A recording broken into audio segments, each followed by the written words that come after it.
जय गुरु जी संगत जी। आप सभी को मेरा बहुत बहुत प्यार भरा नमस्कार।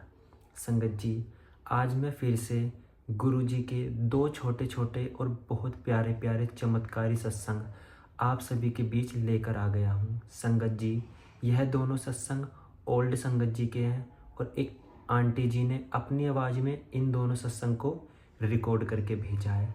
संगत जी, सत्संग को शुरू करने से पहले हमेशा की तरह आपसे एक रिक्वेस्ट करना चाहूँगा कि अपना सत्संग भी ज़रूर शेयर करें। हाँ संगत जी, सत्संग शेयर करने से ही आधे से ज़्यादा कष्ट कट जाते हैं, क्योंकि गुरुजी ने कहा था सत्संग सुनने और सत्संग सुनाने वाले दोनों का कल्याण होता है। तो संगत जी, आप सभी संगत जी भी अपना सत्संग ज़रूर शेयर करें और नीचे इधर आपको एक व्हाट्सअप नंबर दिया गया है, उस व्हाट्सअप नंबर पर अपने सत्संग को एक क्लियर वॉइस ऑडियो में रिकॉर्ड करके भेज दीजिए। चलिए संगत जी, अब सीधा हम सत्संग की तरफ चलते हैं। जय गुरु जी। जय गुरु जी। गुरु जी की प्यारी संगत जी को भी जय गुरु जी। शुक्राना गुरु जी। ओम नमः शिवाय। शिव जी सदा सहाय। ओम नमः शिवाय। गुरु जी सदा सहाय। संगत जी, आज हम अचल पॉल अंकल जी का सत्संग आपके साथ शेयर करने जा रहे हैं, जिन्होंने हमें लिख कर भेजा है। अंकल जी कहते हैं, दिसंबर 1999 की शीत ऋतु मेरे लिए एक अति भयानक समाचार लेकर आई थी। धीरे धीरे मेरी आवाज़ कम होती जा रही थी और थोड़े से शब्दों में उच्चारण के लिए भी मुझे विशेष प्रयास करना पड़ रहा था। कर्ण, नासिका और कंठ विशेषज्ञों से मिलने के पश्चात ये लग रहा था कि दिल्ली की ये शीत ऋतु धुंध निरानंद होते हुए और भी प्रतिकूल होने वाली थी। विस्तृत जांच पड़ताल के पश्चात विशेषज्ञों ने सर्जरी का परामर्श दिया और यह सर्जरी गंगाराम चिकित्सालय में कराई गई। मेरी बायोप्सी की परिणाम आने पर हमारी आशंका की पुष्टि हो गई। कंठ में मेरी सूजन असाध्य प्राणघातक कैंसर बन चुकी थी। जब मेरी वाणी विकृत होने लगी, उसके मात्र 2 मास पश्चात मैं जैसे नर्क में पहुंच गया था और इसका कारण समझ पाने में असमर्थ था। मैं सिगरेट, मद्य, तंबाकू या पान का सेवन नहीं करता था, पर ईश्वर ही पालक है। अपनी सर्जरी के पश्चात 3 सप्ताह के विश्राम काल में, जिसमें मुझे कुछ भी बोलने की मनाही थी, मैं गुरुजी की शरण में रहा। मैं और मेरी पत्नी, हम दोनों गुरुजी के पास मेरी दुर्दशा की अवस्था में पहुँचे थे, किंतु उससे पहले एक और परीक्षा देनी थी।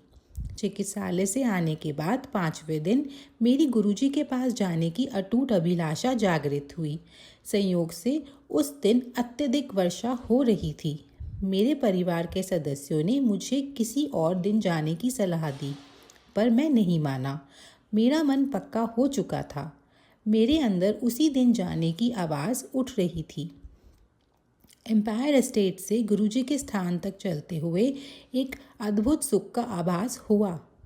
गुरुजी अपने रंगीन लंबे चोले में अपने स्थान पर आसीन थे। हमारा परिचय कराया गया। हमें राजसिक रक्तिम कालीन पर आसन ग्रहण करने को कहा गया। गुरुबानी के पवित्र शब्द वातावरण में रस खोलकर उसे और मधुमय कर रहे थे। एक स्नेहमय किंतु ओजस्वी ऊर्जा पूरे कमरे में फैली हुई थी। कुछ समय पश्चात चाय प्रसाद विस्तृत हुआ। उसके एकदम बाद गुरुजी ने हमें बुलाया और मेरी घबराई हुई पत्नी से कहा, जा तेरे हस्बैंड नू 50% ठीक कर दिता, टेस्ट फिर करा ले। उस समय यह विश्वास करना सरल नहीं था कि वह असाध्य रोग ठीक हो गया था, पर हमने गुरुजी की सलाह मानी। बायोप्सी की शेष 4 स्लाइड में से 2 एम्स में दी और 2 मुंबई स्थित टाटा संस्थान में भेजी। 1 सप्ताह पश्चात परिणाम आने पर हम पुनः एम्पायर एस्टेट गए। हमारे प्रवेश करते ही गुरुजी मुस्कुराए और बोले, क्यों डॉक्टर कंफ्यूज हो गए? यह तथ्य था। दोनों संस्थानों से आए निष्कर्षों ने मुझे स्वस्थ घोषित किया था। प्रथम चमत्कार हो चुका था। उसके पश्चात रोग चिकित्सकों ने रोग लक्षण प्रयोगशाला में निर्णयों की अवहेलना करना कर उपचार पूरा करने को कहा। मैंने निश्चय कर लिया था कि अब कोई भी उपचार गुरुजी के कथानुसार ही होगा। आगे यह हुआ, गुरुजी ने मुझे मिर्चों से भरा हुआ लंगर खाने को कहा। चिकित्सकों के अनुसार, जिन्होंने केवल मुझे उबला हुआ खाना खाने के निर्देश दिए थे, मिर्च वर्जित थी। गुरुजी ने मुझसे उच्चारण भी करवाया और घोषित कर दिया कि मैं पूर्णतः स्वस्थ हूँ। गुरुजी के परामर्श पर मैं रेडियोथेरेपी करवाता रहा, परंतु मुझ पर कोई दुष्प्रभाव नहीं पड़ा। मुझे कभी कोई उबकाई नहीं हुई और मेरी हेमोग्लोबिन सदा सामान्य से ऊपर रहा। एकमात्र औषधि, यदि ऐसा कह सके तो, गुरुजी द्वारा अभिमंत्रित तांबे लोटे में जल भरकर पीने की रही। इस क्रिया में पूरी रात्रि जल भरकर रखने के पश्चात प्रातःकाल आधा पीकर शेष से स्नान करना था। इस अति साधारण क्रिया पद्धति से मैं पूर्ण स्वस्थ हो गया। नवजीवन के लिए मेरा ऐसा चमत्कारिक परिवर्तन रहा है। यह सिद्ध करने के लिए मेरी दो बेटियां और पत्नी है। धन्य है गुरुजी। यहीं पर अचल पॉल अंकल जी का सत्संग पूर्ण होता है। जय गुरुजी, शुक्राना गुरुजी। जय गुरुजी, शुक्राना गुरुजी। ओम नमः शिवाय, शिवजी सदा सहाय। ओम नमः शिवाय, गुरुजी सदा सहाय। संगत जी, आज हम अजय चौधरी अंकल जी का सत्संग आपके साथ शेयर करने जा रहे हैं।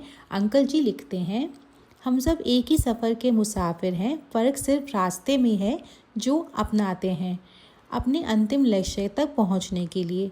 ऐसा ही एक मुसाफिर होते हुए भी मैंने भी कई रास्ते आजमाए, कुछ का पालन किया, काफ़ी सारे रास्ते छोड़े और फिर उसमें से किसी पर भी मुझे पक्की तरह से यकीन नहीं हुआ।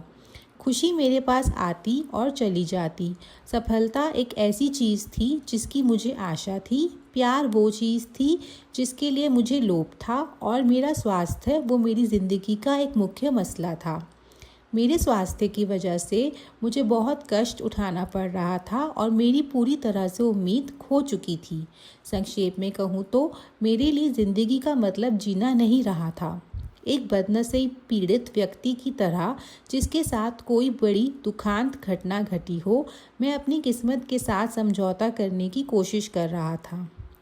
मैं एक असाधारण रोग, मस्कुलर डिस्ट्रॉफी का मरीज़ हूँ जो लाइलाज है। मैं अपनी बीमारी से भागने के लिए उसके बारे में भूलने की कोशिश करता हूँ, ताकि मैं अपनी ज़िंदगी जी सकूँ, अपने काम और फ़र्ज़ पूरे कर पाऊँ, अपने रिश्ते निभा सकूं और वो सब चीज़ें कर सकूं जो मेरे लिए महत्व रखती हैं। फिर भी असल बात तो यही है कि यह रोग एक ऐसी हकीकत है जिसे झुटलाया नहीं जा सकता। या तो मैं कुछ नहीं कर पाता हूँ, या फिर जो काम दूसरे कर पाते हैं और मैं नहीं, उनको लेकर मैं उदास और दुखी हो जाता हूँ।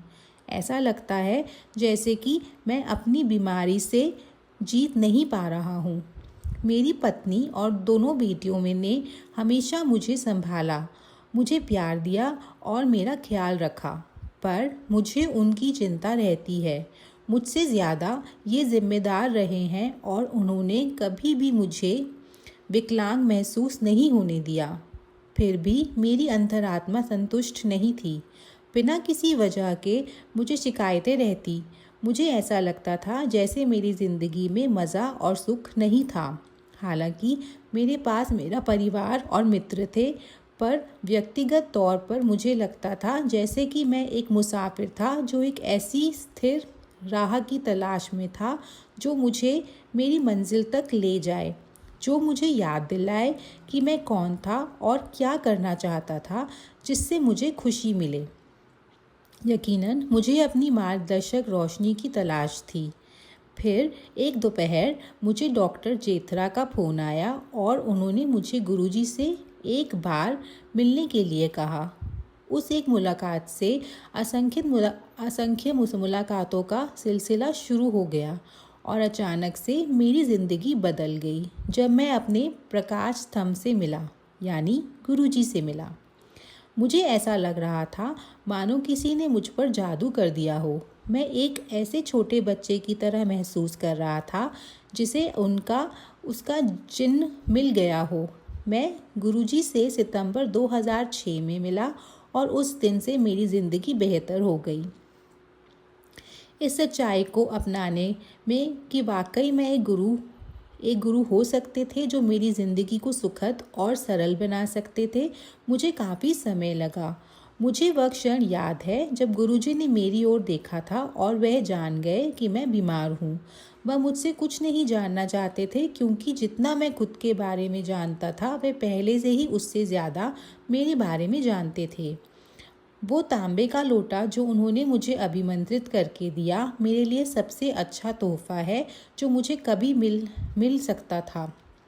गुरुजी ने मुझे उम्मीद दी, एक नई ज़िंदगी दी, ज़िंदगी जीने की वजह दी और मुझे चिंता मुक्त कर दिया। मेरी ज़िंदगी का तूफान थम गया, अब सब स्थिर है और ठीक चल रहा है। इन सब के पीछे बस एक शक्ति है, मेरे गुरुजी जो मेरे साथ सदा रहेंगे और उनकी खुशबू जो मुझे याद दिलाती रहती है कि चाहे कुछ भी हो जाए वह हमेशा मेरे लिए हैं। यहीं पर अजय चौधरी अंकल जी का सत्संग पूर्ण होता है। जय गुरुजी, शुक्राना गुरुजी। संगत जी, आप सभी को यह दोनों प्यारे सत्संग बहुत ही पसंद आए होंगे। संगत जी, ऐसे ही प्यारे प्यारे सत्संग मैं आपके बीच रोज़ लाता रहूँगा और इसी समय लाऊंगा। संगत जी, रोज़ ऐसे प्यारे प्यारे सत्संग सुनने के लिए और गुरु जी का आशीर्वाद पाने के लिए इस चैनल को ज़रूर सब्सक्राइब करें, क्योंकि आपको रोज़ यहाँ पर सत्संग सुनने के लिए ज़रूर मिलेंगे और पुरानी संगत जी के ही सत्संग आपको इस चैनल पर मिलेंगे। संगत जी, साथ ही आप अपना सत्संग भी ज़रूर शेयर करें। आप सभी से मेरी यही रिक्वेस्ट है कि अपना सत्संग शेयर करें संगत जी। संगत जी, अब मैं किसी अगले सत्संग के साथ ज़रूर आप सभी के बीच में आऊँगा। संगत जी, तब तक के लिए आप सभी को मेरा बहुत बहुत शुक्रिया कि आपने ये सत्संग सुना, और जिन आंटी जी ने इन दोनों सत्संग को रिकॉर्ड करके भेजा है उनका भी बहुत बहुत शुक्रिया करता हूँ। संगत जी, चलिए अब मिलते हैं किसी अगले सत्संग में। तब तक के लिए आप सभी को मेरा जय गुरु जी।